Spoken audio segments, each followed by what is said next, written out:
want to talk about resilience and the importance of faith. So there are different models, resilience models, right? And some of them include faith and some don't. But can you comment on the importance of faith in overcoming challenges or overcoming obstacles or becoming resilient? We have Chaplain Karen in the Korean War, who's up for sainthood. I mean, he went into the heat of battle without a weapon to take care of his soldiers. There's a story of one survivor where enemy soldier was about to shoot him, and Chaplain Karen just came up without a weapon and just batted the weapon, out of the enemy soldier's hands.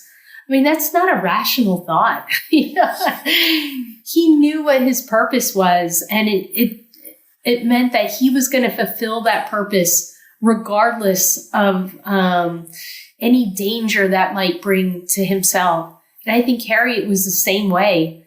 So I think that superpower of having this divine mission to help others, regardless of the cost and the sacrifice, it's truly different. We talk about resiliency, and if you look at the Latin word to be resilient, it's like a rubber band. It stretches, right? But it doesn't break.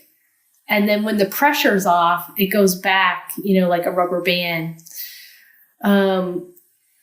Perseverance, I like perseverance better because when you're going through a hard time and you're experiencing great stress and great challenge, and you're really being pushed to the limit, you don't go back to the same spot. If I'm going to go through a hard valley, I'm going to climb a high mountain, I don't want to go back to what I was, right? I want to keep pressing on. I want to keep, growing and developing and learning and sharing. So I like that better than resiliency. I wonder about different faiths and your role as chaplain. How do you make everybody comfortable and accepting of different faiths? As a chaplain, that opportunity to ensure that every voice is heard, and that ensuring that each person on the team has a role to play, because that diversity brings so much to the strength of who we are as the United States of America, as the United States Armed Forces. Again, it's like another superpower.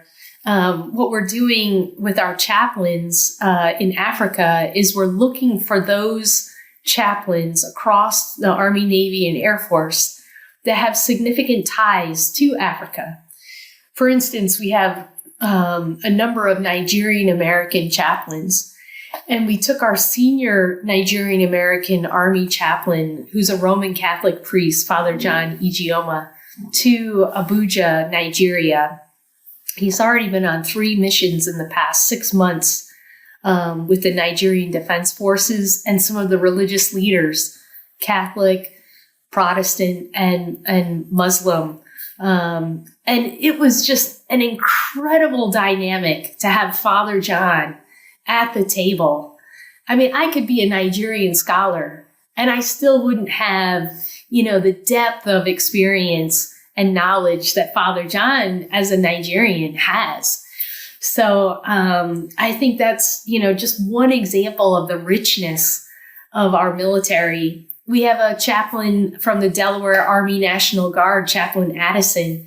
She married a Ghanaian king, which made her a Ghanaian queen of some Ashanti villages in Ghana.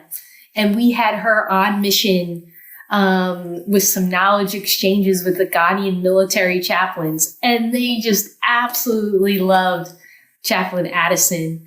We have a Cameroonian chaplain and a sergeant major, and we're looking to put them on mission to Cameroon. So I think there's so many ways we can, and we do use our chaplains and service members that are from all over the world for these, I think, just dynamic missions that help us with what we're trying to do globally.